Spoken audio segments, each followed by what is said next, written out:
Bonjour, bienvenue sur Mediapart et bienvenue pour ce grand entretien. Nous recevons aujourd'hui André Markovitch. Bonjour. Alors, André Markovitch, je vous présente très rapidement. Je me permets de dire que vous êtes un personnage exceptionnel dans ce monde des lettres et de la traduction. Vous êtes né à Prague en 1960, vous avez vécu en Russie jusqu'à l'âge de 4 ans et puis vous êtes venu avec votre famille en France. Mais vous êtes surtout connu pour avoir renouvelé, certains disent réinventé, et le terme fait polémique, et votre travail fait aussi parfois polémique, réinventer la littérature russe telle que peuvent la lire les Français aujourd'hui dans des traductions. Vous avez fait une œuvre monumentale qui est la traduction de l'intégralité de Dostoïevski. J'ai lu 29 volumes, c'est ça? 29 titres, mais de volumes, c'est 46 ou 45. Vous avez ensuite donc tout Dostoïevski, vous avez traduit Pouchkine, vous avez traduit Tchekhov, vous avez traduit Gogol. Tchekhov avec Françoise Morvan. Voilà. Et puis vous avez également traduit Shakespeare, autre langue. Et alors on vous invite aujourd'hui avec Dominique Conil, qui traite de la littérature sur Mediapart. On vous invite pour 2 livres que vous publiez aux éditions Inculte. Le premier, c'est un livre qui s'appelle Partage et qui est, j'allais dire, un journal personnel. Ce n'est pas un journal, c'est une série de chroniques, de réflexions, d'analyses. C'est un livre multifacette issu de vos contributions sur Facebook. Vous allez parler avec Dominique pourquoi.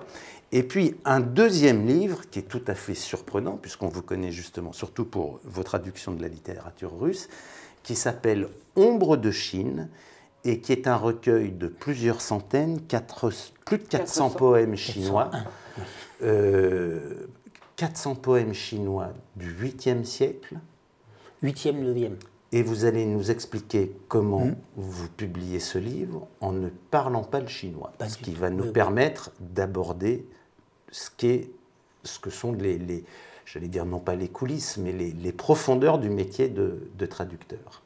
Alors Dominique, on commence par Partage?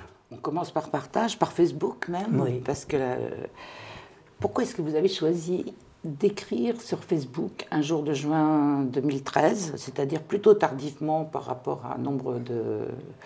Et vous ne respectez pas les codes de Facebook, c'est-à-dire vous faites quelque chose de radicalement différent, pas de statut personnel, pas de trucs à l'emporte-pièce, pas de vidéos rigolotes, mais des poèmes parfois difficiles, comme Dante.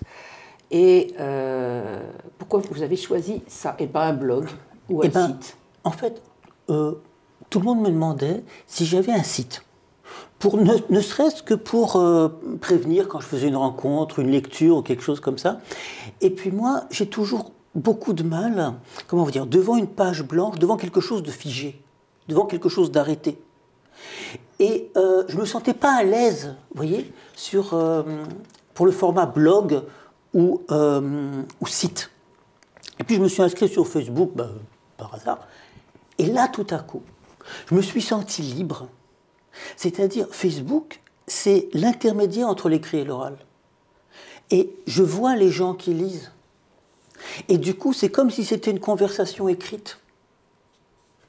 Et en quelque sorte, c'est comme si c'était un texte sans texte, une page sans page, dans un lieu qui est d'une banalité absolue. Je dis très souvent, Facebook, c'est comme la vie, c'est aussi bête que la vie, mais ça peut ne pas être bête. Facebook, c'est ce qu'on en fait. Personne n'est obligé de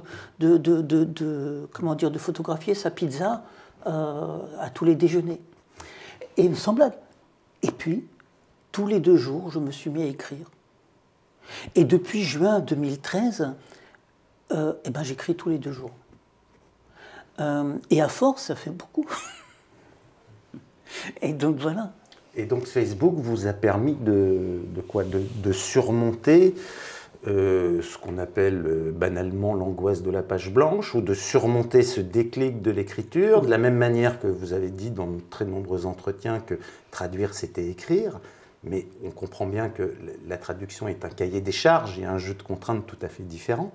Donc Facebook serait une sorte d'outil comme peut l'être la traduction pour produire une œuvre. Absolument. Vous savez, le livre, il s'appelle Partage. C'est Françoise Morvan qui a trouvé le titre. Et moi, je n'y arrivais pas à trouver un titre à ça. Et en fait, partage, c'est un très beau titre, parce que c'est ça exactement. La traduction, c'est un partage. Tu sais quelque chose, tu aimes quelque chose, tu es capable de le donner, de le faire lire. Tu le partages. Mais simplement, moi, ce qui m'intéresse, c'est pas simplement le texte, c'est toutes sortes de formes de partage. Faire apparaître, pas remplacer simplement un texte par un autre, mais expliquer ce qu'il y a derrière, expliquer les sous-entendus, expliquer en quelque sorte le monde culturel qu'il y a derrière chaque texte. On fait comme si une traduction, c'était, voilà, tu remplaces, il y a écrit Dostoïevski tam «Преступление и наказание», et moi j'offre au lecteur un livre qui s'appelle Dostoïevski, Crime et Châtiment. Comme s'il n'y avait pas de problème dans cette opération-là, alors qu'elle est fondamentalement problématique. Et donc, ce que j'essaie de faire, c'est par tous les moyens possibles, faire partager mes doutes. Tout faire pour dire, mais c'est beaucoup plus compliqué que ça, et à la fois c'est beaucoup plus simple. De toute façon, quand on lit vos chroniques, on s'aperçoit que pendant toute votre existence, vous avez fonctionné avec les rencontres, avec l'oralité et avec les gens. On va citer Effie Metkind, on peut citer aussi Antoine Vitesse, qui semble avoir beaucoup compté pour vous, mais également Françoise Morvan. Et cette présence humaine et cet échange, ça paraît être totalement indispensable à votre démarche de traducteur. Ce qui m'intéresse, moi, c'est pas le texte fini, écrit. En tout cas, pas seulement. C'est l'entretien, la conversation, le mouvement de l'un à l'autre, le fait d'essayer de montrer qu'un texte, c'est une réalité, comment vous dire, flottante, mouvante. Il n'y a pas d'objectivité en quelque sorte. Ce qui ne veut pas dire qu'on peut dire n'importe quoi. Et donc, il y a deux parties dans votre question. Il y a d'une part le fait que j'ai eu beaucoup de chance de rencontrer des êtres extraordinaires qui m'ont en quelque sorte fait confiance. Que ce soit Effie Metkind, que ce soit Antoine Vitesse, naturellement d'une façon totalement différente, Françoise Morvan qui m'a apporté plus que je ne pourrais dire, qui a relu toutes les traductions de Dostoïevski. C'est pour elle, c'est avec elle que je traduis Tchekhov. Tout seul, je ne le ferai pas. Et cette espèce de compagnonnage que nous avons dans le travail est ce qui me tient vivant. Maintenant, dans la conversation avec les gens, ça me permet aussi de sortir du texte. Et puis, par exemple, de traduire des choses que je ne traduis pas par écrit. Par exemple, des poèmes de Mandelstam ou d'Akhmatova, dont je sais que je ne suis pas capable de les traduire par écrit, de remplacer un texte par un autre. Pour plein de raisons, on pourrait en parler, mais pour plein de raisons. Je peux vous les raconter, je peux vous les dire en russe, vous expliquer en mot à mot comment ça marche. Et ça fera aussi une traduction, et maintenant, ça peut faire une chronique sur Facebook. Et vous les traduisez oralement, ça peut faire une chronique sur Facebook, mais ça ne peut pas faire une traduction, je n'allais pas dire écrite, puisque vous écrivez sur Facebook, mais une traduction, ça comment dire, ça ne peut pas. Officielle. Ça ne peut pas parce que je ne suis pas capable de traduire les formes de l'écriture de Mandelstam d'une façon adéquate. Et traduire en vers libre me paraît, pour moi, pas intéressant. Parce que ce n'est pas écrit en vers libre, pour des raisons très précises, qui sont que la poésie russe du XXe siècle est construite sur la force de la mémoire et sur la force de la citation, et que la citation est intraduisible par nature parce qu'on ne connaît pas la source. Mais ça, je peux vous le dire, je ne peux pas l'écrire. Il y a de nombreux fils rouges d'ailleurs qui traversent les chroniques. L'un d'entre eux, vous y revenez souvent, c'est et ça n'est pas très étonnant, vu que vous êtes un passeur, un partageur d'univers, c'est votre inquiétude devant les nationalismes, grands ou petits, renaissants, et votre inquiétude devant les replis identitaires. Vous en parlez beaucoup. Est-ce que c'est pour vous une résurgence du passé, ou est-ce que vous voyez un remake possible, pour les mêmes raisons d'ailleurs et les mêmes causes, se refaire, se reproduire? C'est-à-dire, comment vous dire? Il me semble, il y a eu un double mouvement, mais bon, c'est pas moi qui dis ça, enfin, ça a été analysé très souvent, un double mouvement de disparition de la gauche, c'est-à-dire d'un idéal de changement, d'un idéal de une disparition de l'idéal de justice sociale partagé par tout le monde. Cette disparition de la gauche va de pair avec l'utilisation du problème de l'identité. En quelque sorte, comme si les identités venaient compenser et effacer le désir d'universalisme, de bonheur universel, enfin de bonheur, d'amélioration des choses universelles. Et ce qui me paraît important, c'est que cette quête identitaire, ou cette pseudo-quête identitaire, de l'identité, de la nation, du nous en tant que séparé des autres, elle se traduit par les mêmes formes, quel que soit le nationalisme. C'est-à-dire qu'en étudiant un petit nationalisme comme celui de Bretagne, je vis en Bretagne et donc je regarde comment ça marche, je vois ce que ça peut donner en grand, en Russie ou dans d'autres pays, ou en Serbie, ou je ne sais pas où, voilà. Et ce que nous essayons d'analyser, c'est comment ça marche.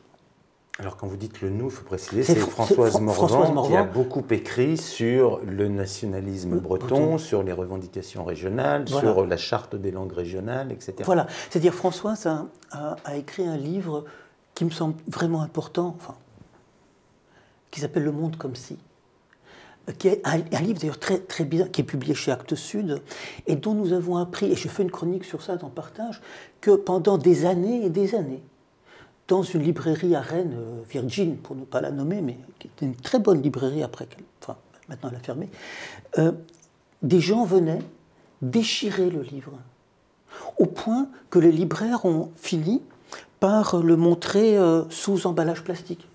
Et nous, on ne le savait pas, mais simplement parce qu'on n'était pas client de Virgin. Et il faut préciser que il ne s'agissait pas du tout d'un brûlot contre les nationalistes bretons, mais que c'était plutôt un décryptage de ces questions identitaires. C'est naturellement une analyse de Le Monde comme si, c'est une analyse de l'histoire et du fonctionnement du nationalisme en Bretagne à partir de l'expérience personnelle de Françoise. Mais sur comment tout est faux, ce que Françoise essaie de montrer, c'est la permanence de cette idéologie anti-républicaine du nationalisme breton à travers l'histoire. Et ce qui se passe maintenant, c'est qu'on enseigne une langue qui est une langue nationale, qui se veut nationale et pas dialectale, qui ne correspond en fait à rien. C'est ce que François appelle le monde comme si. On fait comme si on défendait le breton. En fait, pas du tout. Les nationalistes bretons, au poste de pouvoir, à quelques postes d'influence, par exemple, à l'office du breton, refont par exemple le cadastre, renomment les lieux pour qu'ils soient plus celtiques, et ainsi de suite. De façon à ce qu'on ait l'impression que la Bretagne a toujours été celtique. Même en Haute-Bretagne, dans la partie est, où on n'a jamais parlé breton. Par exemple, on habite à Rennes, et la ville à côté s'appelle Cesson-Sévigné, mais maintenant elle s'appelle Sauzon-Sévigné, ce qui ne correspond strictement à rien, ça fait breton. Et c'est très important, parce que pour les nationalistes bretons, pour les gens qui sont au pouvoir en ce moment, ils savent que le breton en tant que langue véhiculaire est condamné. Mais le breton, en tant que langue véhiculaire, était une langue territoriale, parlée à un certain moment, à un certain endroit. Maintenant, d'ici 10-20 ans, il y aura combien? 30 000, 20 000 personnes qui parleront un breton national dans toute la Bretagne, y compris à Nantes. Et la Bretagne pourrait être une nation. Alors justement, vous soulignez le fait qu'il y a des langues dont le nombre de locuteurs va décroissant. Et vous y revenez à plusieurs reprises. Vous parlez comme ça du yiddish. Vous dites le yiddish maintenant est en voie de disparition. Et vous dites, et l'explication ne tient pas, c'est pas la Shoah, en tout cas c'est pas uniquement la Shoah. C'est évidemment la Shoah, je veux dire. Évidemment, mais pas que. Et sur le breton, vous dites maintenant le nombre de locuteurs est très faible en Bretagne. On attribue généralement à l'école française et à l'obligation de parler français à l'école la disparition du breton. Or, c'est pas ça du tout. Vous avez des chiffres à citer à l'appui. Alors, c'est-à-dire, maintenant, en gros, on dit qu'il y a plus ou moins 150 000, 160 000 locuteurs du breton. Qu'est-ce que ça veut dire? C'est pas clair. C'est des gens qui sont capables de parler breton ou c'est des gens qui parlent breton? C'est déjà un problème. Parmi les jeunes de moins de 20 ans, on en est à quelque chose comme 0,5% des jeunes de moins de 20 ans qui sont capables de s'exprimer en breton, y compris les jeunes qui sont dans les écoles, qui apprennent le breton. Et qui, après des années et des années et des années d'études, ne sont pas fichus de faire de phrases correctes. Pour une majorité d'entre eux. Alors, l'interdit de parler breton à l'école a été fixe et violent, entre 1880 et en gros 1960. Je dis violent, moi ça m'a sidéré. J'ai écrit une des chroniques qui s'appelle Le Symbole. Une des façons qu'on avait d'imposer le français à l'école était d'accrocher à l'élève qui parlait breton une espèce de signe, on appelait ça un symbole infamant. Et il fallait, pour s'en débarrasser, que le gosse dénonce un copain qui parlait breton. Moi, quand j'ai appris ça, Bon, c'était une punition qui existait dans l'école publique et dans l'école catholique. Et il y avait beaucoup plus d'écoles catholiques que d'écoles publiques en Bretagne. Et bon, bref. Et donc, moi, j'ai été stupéfait d'apprendre ça. Comment est-ce qu'on pouvait demander aux enfants de se dénoncer? Mais le nombre de locuteurs bretons est resté stable entre 1880 et en gros 1950. En gros, autour d'1 million. Avec un peu plus, parce que la population augmentait. Et puis, entre 45 et, disons, 55-50, il y a une rupture radicale de la transmission. Parce que ce qui se passe, ce n'est pas l'école qui reste la même. C'est les changements économiques. Le fait que d'un seul coup, on n'a pas besoin de 50 personnes pour faire les travaux des champs, mais qu'on achète un tracteur. Oui, c'est l'intégration de la Bretagne dans l'espace économique français. Voilà. Son ouverture comme toutes les autres régions. Mais bien sûr. Et ce que je prenais l'exemple du yiddish de New York. Le yiddish de New York dans les années 30, dans les années 20, c'est une langue parlée dans la rue par des gens normaux, je veux dire. Enfin. Et après-guerre, il n'est plus transmis. Simplement parce que l'influence de l'anglais est telle que les gens deviennent plus juifs et américains, mais d'abord américains et après juifs. Et en Israël, c'est l'hébreu qui l'emporte. Alors, en Israël, c'est tout à fait différent parce que, bon, l'unité de la nation ne pouvait se faire que par l'hébreu. Alors, moi, je ne parle pas l'hébreu, etc. Et donc, je ne peux pas dire de comment ça s'est fait. Mais ce que je peux dire, c'est que le yiddish a pâti de ça, parce que le yiddish n'était, le moins qu'on puisse dire, pas soutenu par Israël. Je parle dans Partage d'une scène fondatrice pour moi. Je ne me souviens plus où j'ai vu ça, c'était quand Singer a eu le prix Nobel. Et c'était quand même quelque chose d'extraordinaire, qu'un écrivain yiddish ait le prix Nobel, et puis surtout Singer, qui est, bon, voilà, un des plus grands écrivains du siècle. Et il y a eu une conversation entre Singer et Begin, qui était donc le Premier ministre à l'époque. Et la langue normale de Begin, c'était le yiddish. Sauf que Begin a refusé de parler yiddish à Singer. Avec une phrase extraordinaire, il lui a dit « Mais on ne peut pas dire garde à vous en yiddish ». Et quand Mais c'était extraordinaire de dire ça. C'est bien choisi, oui. Mais qu'est-ce que ça voulait dire? Ça voulait dire que le yiddish, c'est la langue du troupeau disait Begin, qui s'est laissé emmener à l'abattoir sans résister, disait Begin, alors que sa propre famille avait été massacrée. Quand l'hébreu était la langue de la construction du de juif l'État fort, Israël. du juif fort. Et moi, cette idéologie du juif fort, c'est quelque chose qui m'effraie, qui m'épouvante. Comme si on pouvait dire que le yiddish c'était la langue des faibles, comme si on pouvait oser penser que les gens qui n'ont pas, que les gens se sont laissés conduire à l'abattoir sans. Je veux dire, c'est une monstruosité de dire une chose pareille. Et les enjeux des langues, c'est des enjeux sanglants. Sanglants. Et quand Begin disait ça, ce qu'il disait, c'était, comment vous dire, une phrase de mort.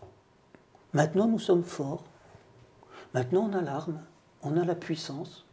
On n'a plus le dialecte, on a la langue nationale. Et donc, vous allez voir ce que vous allez voir. D'où la politique de peuplement, d'où la politique de colonisation, etc., etc., etc. Tout est lié par une même vision nationaliste, essentialiste. Nous qui sommes fiers de nos racines. Et qu'est-ce qu'il a répondu, Singer? C'est extraordinaire, parce qu'en fait, Singer n'a rien répondu du tout. Il le regardait, vous savez, c'était comme une blague juive. Il le regardait comme ça. C'était comme si dans les blagues juives, c'est souvent ça. Tous les malheurs t'arrivent sur la tête, tu en sors, et puis là, juste, tu te fais une bosse en plus. Ben, c'était un peu comme ça. Ben ouais. C'est-à-dire que Singer lisait dans ce que disait, je ne sais pas qu'est-ce qu'il lisait, vous comprenez bien, je n'étais pas dans sa tête, mais on voyait que dans ses yeux, ce qu'il disait, c'était « Bon, ben maintenant, le yiddish est mort ». Et Begin le disait à Singer, en anglais. On parlait petit nationalisme breton. Vous, votre culture, elle plonge dans la culture russe. Oui. Et dans cet espace, dans cet espace culturel. Comment, puisque vous avez traduit Pouchkine, la langue russe porte quoi aujourd'hui? Justement, si on reparle de cette phrase de Begin, qu'est-ce qu'on pourrait dire? Qu'est-ce que pourrait porter la langue aujourd'hui? La langue, elle porte... De ce que vous appelez ce grand nationalisme russe. La langue, je ne sais pas. La langue, elle porte tout ce qu'on veut. Par contre, ce qu'on fait dire, ça, c'est autre chose. Je pense que l'idéologie de Poutine, c'est en fait un retour à la doctrine de Nicolas Ier. C'est-à-dire la triade, ce qu'on appelle la triade d'Ouvarov, qui était un des ministres de Nicolas Ier, l'orthodoxie, l'autocratie, le principe national. Et ces trois lignes expliquent toute la politique de Poutine, qui est non seulement une politique soviétique, c'est-à-dire avec les armes et la structure du KGB, mais en plus avec la culture impériale russe. J'ai fait une de mes dernières chroniques, qui n'est pas dans Partage, qui est une des toutes dernières, j'ai analysé des chaises longues. Je veux dire, on a trouvé en Bretagne, à Rostronin, des chaises longues, ils vendaient des chaises longues en Gwenadu, en noir et blanc, le drapeau national.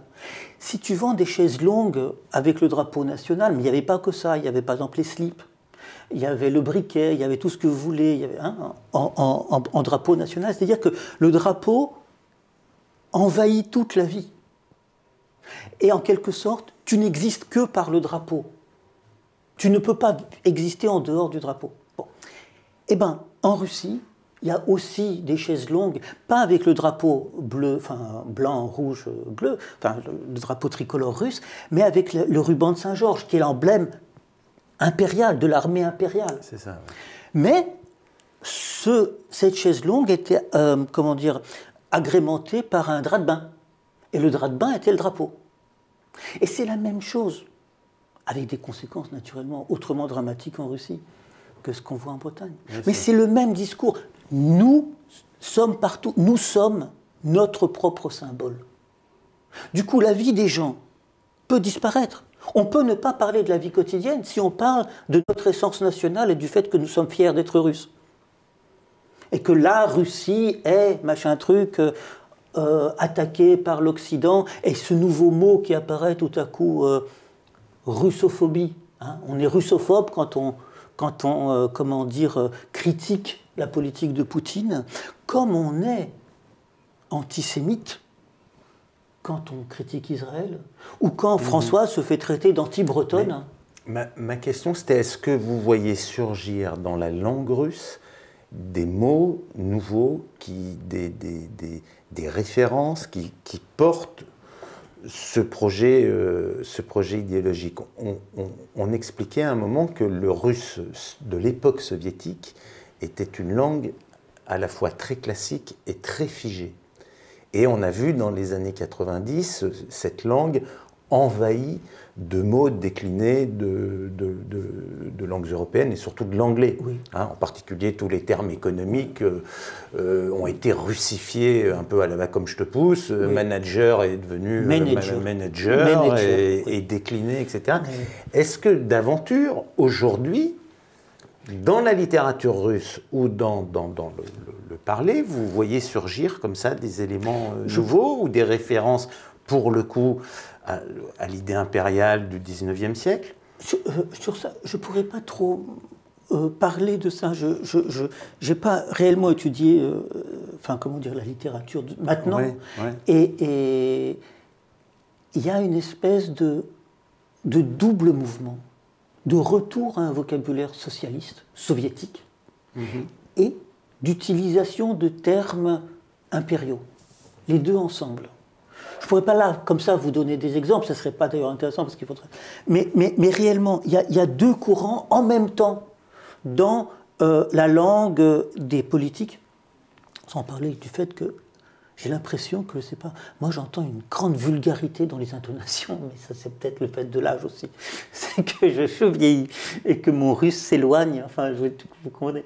Mais oui, à la fois quelque chose de très soviétique, et quelque chose de très impérial, c'est-à-dire Nicolas Ier et orthodoxe. Les deux ensemble. C'est finalement Poutine, quoi. Et ce qui disparaît, c'est la langue de l'intelligentsia, parce que très souvent, quand quelqu'un s'exprime dans la langue de l'intelligentsia, les autres Russes autour disent « Ah, oui ». Ah, bah c'est un peu pour ça que je dis que je peux pas dire que je suis bilingue, parce que quand j'arrive en Russie, que les gens me connaissent pas, ils me disent qu'est-ce que vous parlez bien. Et ça, c'est le pire qu'on puisse se dire. Hein. Dominique, si on en venait à Ombre de Chine. Ombre de Chine. Alors, parlons-en. Alors, vous ne parlez pas chinois, vous ne lisez pas le chinois. Et vous réussissez l'exploit de... Je connais un peu de la culture chinoise, mais là, on vous croit qu'à moitié. Et alors d'abord, est-ce que vous pouvez nous dire comment vous avez appréhendé la poésie chinoise et pourquoi elle vous est d'entrée apparue si proche? En fait, c'est une histoire très étonnante pour moi, parce que naturellement, oui, donc je ne parle pas du tout chinois. Et écoutez, il y a deux choses. La première, c'est que ma vie a changé quand j'ai traduit Eugène Onegin de Pouchkine, qui est la chose la plus importante que je fais de ma vie. Et je peux dire sérieusement, jamais je ferai mieux que ça. Je le dis sérieusement. J'ai mis 30 ans à le faire. Et si j'avais vécu que pour ça, ça serait bien. Je dis ça comme ça. Et donc, mais je n'ai pas l'intention de mourir là maintenant après avoir fait Onegin, vous comprenez bien. Et donc voilà, ça c'est le premier point. Le deuxième point, c'est que la poésie chinoise, je l'avais lue en russe. En russe. Vous l'aviez lu en russe? En russe. Certains poèmes que Efimetkin m'avait donnés, de Li Po, de Tu Fu, de Wang Wei. Et puis après, je l'avais lu en français et en anglais. Et les traductions étaient tellement différentes que ça m'avait comme perturbé. Et puis bon, je faisais autre chose.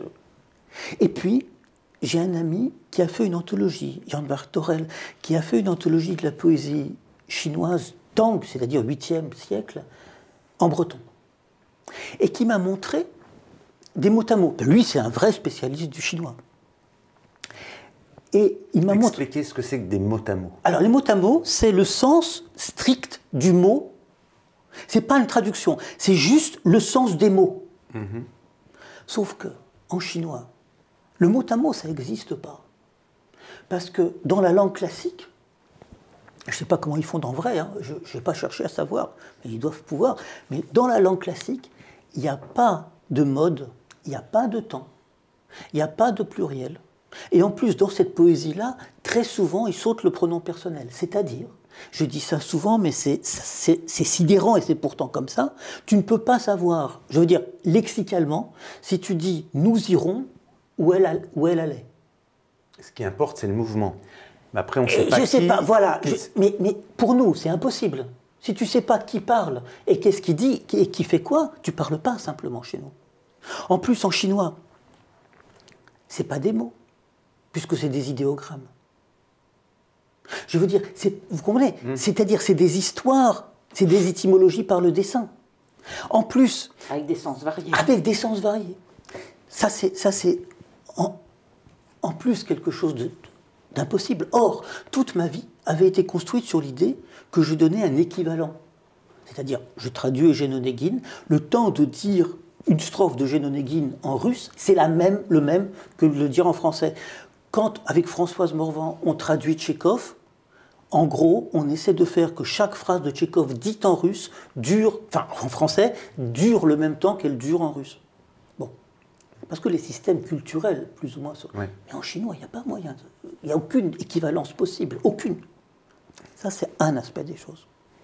Un deuxième aspect des choses, tout à fait stupéfiant, c'est que stupéfiant pour moi, je ne connaissais rien de l'histoire chinoise, en fait.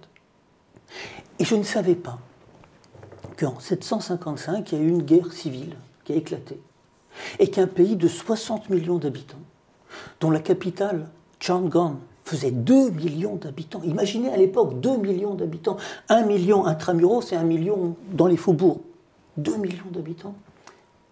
Tout à coup, en l'espace de 8 ans, on passe de plus ou moins 60 millions à 16 millions. C'est-à-dire qu'un des plus grands massacres de guerre de l'histoire, le plus grand massacre de l'histoire de guerre, connu avant la Deuxième Guerre mondiale, c'est cette révolte d'An-Lushan. Et je ne le savais pas. C'est pas pour dire, mais je n'ai pas l'impression que je sois le seul à ne pas le savoir. Qui fait 20 ou 30 millions de morts. Voilà. Et alors, vous avez les conversations, les articles des historiens qui consacrent finalement pas beaucoup de temps à ça, comme si c'était évident, et qui discutent pour savoir s'il y a 30 ou que 20. Et moi, c'était une phrase, vous savez, je ne sais plus si c'est Goebbels qui avait dit 50 millions, c'est une statistique, 50 millions de morts, c'est une statistique, 50, c'est une catastrophe nationale. C'est-à-dire, tout à coup, le plus étranger, le plus lointain de nous, de moi, se retrouvait être, comment vous dire, le miroir de notre époque, de mon siècle, qui n'est pas le 21e, mais quand même le 20e. Et du coup, Ombre de Chine est devenue la suite du Soleil d'Alexandre, qui est mon livre sur Pouchkine et sur la génération de Pouchkine, parce que c'est le même thème, le même sujet, c'est la confrontation de la poésie et de l'histoire, de la violence de l'histoire. Et ce qui est extraordinaire dans Ombre de Chine, enfin dans cette poésie chinoise, c'est qu'il n'y a pas d'épopée. Il y a toute une série de descriptions de la guerre, mais jamais pour la gloire de la guerre. Et il y a une série de poèmes sur les violences, sur les ravages, mais absolument stupéfiante. Et c'est une poésie d'une humanité, d'une grandeur tragique que moi j'ai jamais connue. Et comment j'ai fait Et alors, oui, répondant en question de méthode à la question de Dominique sur comment vous avez travaillé. J'ai utilisé tout ce que je pouvais trouver, des mots à mots, que je trouvais dans tous les livres que je pouvais, sur Internet, ou bien dans des livres, auprès des grands spécialistes sinologues du monde, enfin, des États-Unis, d'Angleterre, de France. Et je me rendais compte que les mots à mots d'un même poème disaient des choses radicalement différentes. Oui, il y a un endroit où vous présentez 12 versions Voilà, différentes du d'un même poème. Et sans blague, il n'y a pas un mot pareil. Et moi, je ne suis pas capable, qui je suis pour dire, ah ben c'est celui-là qui a raison, est-ce que c'est François Cheng qui a raison, ou est-ce que c'est Stephen Owen qui a raison? C'est idiot. Si François Cheng dit le contraire de Stephen Owen, c'est pas que l'un a tort ou l'autre a raison, c'est que les deux trouvent dans le même texte des raisons de dire ce qu'ils disent. Ça veut donc dire qu'il n'y a pas une traduction, mais qu'il y en a obligatoirement des milliers. Et qu'en fait, tout le monde doit traduire du chinois, prendre des mots à mots et traduire du chinois. Mais alors, pardon, je reviens sur votre traduction de Dostoïevski, puisque vous connaissez la formule, c'est-à-dire qu'on dit aux lecteurs français, c'est « Ah ben maintenant, si vous lisez Dostoïevski, il faut lire Dostoïevski version Markovitz. Oui. » Bon. Ce que vous nous expliquez sur la poésie chinoise, c'est finalement, à plus grande échelle, ce que vous avez vécu, non parfois sans polémique, sur la littérature russe et sur votre travail de traduction. Mais bien sûr, moi je dis toujours que, enfin c'est très bien si on lit mes traductions, je suis très pour qu'on lise mes traductions. Hein, au contraire, lisez mes traductions, vous comprenez bien. Mais ne lisez pas que ça. Que une traduction est par essence une interprétation. C'est-à-dire que tout ce qu'on doit demander d'un traducteur, c'est pas de dire la vérité d'un texte, c'est de dire sa vérité d'un texte. Traduire la structure d'une lecture, pas la structure du texte, parce que d'analyse du texte et de l'analyse de la structure, il y en a aussi des dizaines. Non, essayer d'être capable de faire passer sa propre lecture, de partager sa lecture, pour le mot partager sa lecture. Et donc, absolument, de ce point de vue-là, Ombre de Chine, c'est exactement la même chose, avec cette différence que j'affirme que là, il n'y a pas d'équivalence possible. Pour toute une série de raisons qui sont factuelles, qui sont que, par exemple, le chinois est une langue que de monosyllabes, Ouais. et que donc le vers le plus long en Chine fait quelque chose comme 7 syllabes, et que c'est énorme. Ce qui est naturellement absurde. Voilà. Impossible. Voilà. Et donc, enfin, pour nous, ça ne correspond à rien. Et donc, voilà. Donc ça tient à la structure de la langue et aussi à un environnement culturel. Mais bien sûr, c'est pour ça. C'est très éloigné, c'est ça? C'est pour ça qu'il y a 400 poèmes. Ouais. C'est-à-dire que, en gros, l'idée, c'est qu'à force de lire, que le lecteur, comment vous dire, avance dans ce livre comme dans une espèce de forêt, qui se perde, mais qu'il entende des bruits, des échos, des jeux de lumière, qu'il voit ça. Et que petit à petit, il se fasse lui-même son propre monde à l'intérieur. Parce que naturellement, ce livre, enfin, j'ai essayé de le construire selon avec des thèmes, avec des échos, avec enfin voilà. Il y a une construction, disons. Je ne vais pas là maintenant vous raconter comment, ce sera beaucoup trop long et beaucoup trop compliqué. Mais il y a une construction, je pense, assez rigide. Et l'idée, c'est que les gens, à l'intérieur, s'habituent. Et voient que tel texte, ah oui, fait partie, renvoie à tel autre, comme des échos. Parce que finalement, ce qui compte dans la conversation de la littérature, c'est l'écho. C'est-à-dire le renvoi d'images, le renvoi de mémoire, le renvoi de citations. Ce que Mandelstam appelait citata cicada, c'est-à-dire la citation cigale. Celle qui est toujours là. Et donc, on s'approche du centre inaccessible, ce que vous appelez le centre inaccessible. Absolument, absolument. C'est-à-dire, on est autour, on sait que ça existe, on ne sait pas ce que c'est, mais on sent sa lumière. Et on est dans ces ombres. En quelque sorte, on essaie de tracer les contours d'une ombre, les contours d'un écho. Mais alors, pardon, j'essaye de comprendre. Vous nous dites, finalement, il y a un poème, 2 traductions, François Cheng, un autre sinologue que vous citez, oui. Qui a raison, qui a tort, je ne sais pas, les deux sont légitimes, c'est leur lecture. Donc, vous, comment vous faites? Et en fonction de quel référent, j'allais dire un peu mécaniquement, de quel paramètre, comment Sur quel principe vous basez votre lecture, votre transmission? Je ne sais pas. C'est de la subjectivité pleine ou c'est... Non, c'est-à-dire que j'étudie toutes les sources. Ça, j'entends bien, oui. Voilà. À partir de ça, je me dis, qu'est-ce qui, moi, me parle le plus à l'intérieur de ces sources? De l'intérieur de ces sources. Voilà. Et c'est comme ça que je travaille. En essayant, en plus, pour autre chose, c'est que je me suis dit que, il y a deux maîtres dans la poésie chinoise, des poèmes de 5 caractères et des poèmes de 7 caractères. Donc les poèmes de 5 caractères, j'avais commencé par les traduire par des décasyllabes. C'est tout à fait abstrait, c'est tout à fait arbitraire, mais c'est comme ça. Et je me suis dit, pour le 7, au lieu de faire 14, qui me paraissait, j'y arrivais pas, j'ai fait 2 fois 10. Et donc, voilà, pour entendre en quelque sorte, ce que j'appelle le beat, le rythme, vous comprenez, et le son, mais pas du chinois, du premier vers français. Comment, avec le mot à mot, avec les notes que je cite toujours dans le livre, ce qui fait que la lecture elle est compliquée parce qu'il y a des trucs en petits caractères, parce que c'est les notes. Oui, c'est tout l'appareillage méthodologique de présentation des poèmes. Oui. Voilà. Et comment... En fait, vous invitez le lecteur à faire sa propre traduction. Exactement. Moi, je propose une lecture, et tout ce que je dis, c'est que c'est absolument pas la lecture. C'est la lecture d'un ignorant, mais de quelqu'un qui veut apprendre. La lecture de quelqu'un qui est absolument fasciné par le monde qu'il découvre, et qui découvre que l'étranger le plus éloigné est en fait son miroir absolu. Et pourtant, dans la traduction, vous faites aussi du travail de très haute précision.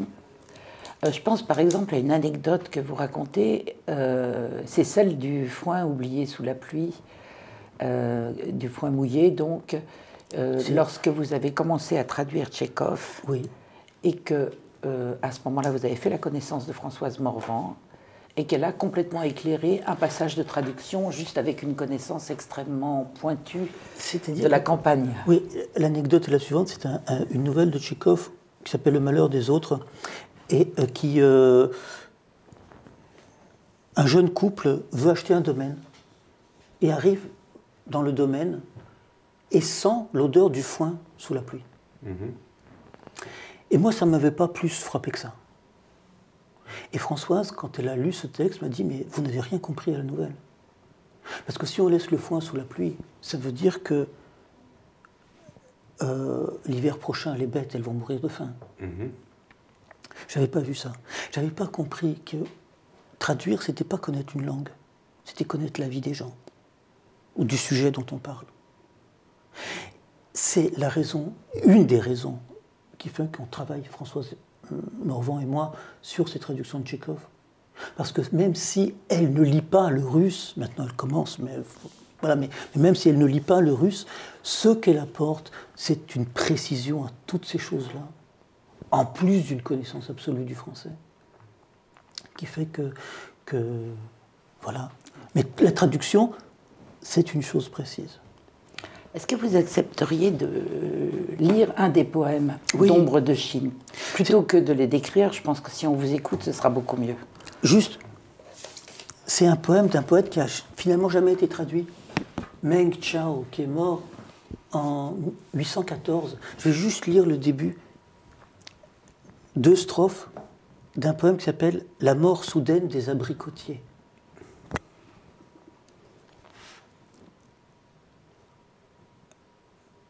Que le froid ne joue pas avec ses perles. S'il joue avec, il les mêle à la terre. Que le gel n'interrompe le printemps. S'il l'interrompt, la lumière s'arrête. Éparpillé par terre, bébé fleur. Terni taché, robe du petit mort. Les ramassant, la main pas même pleine. Rentrant au soir, tristesse sans issue.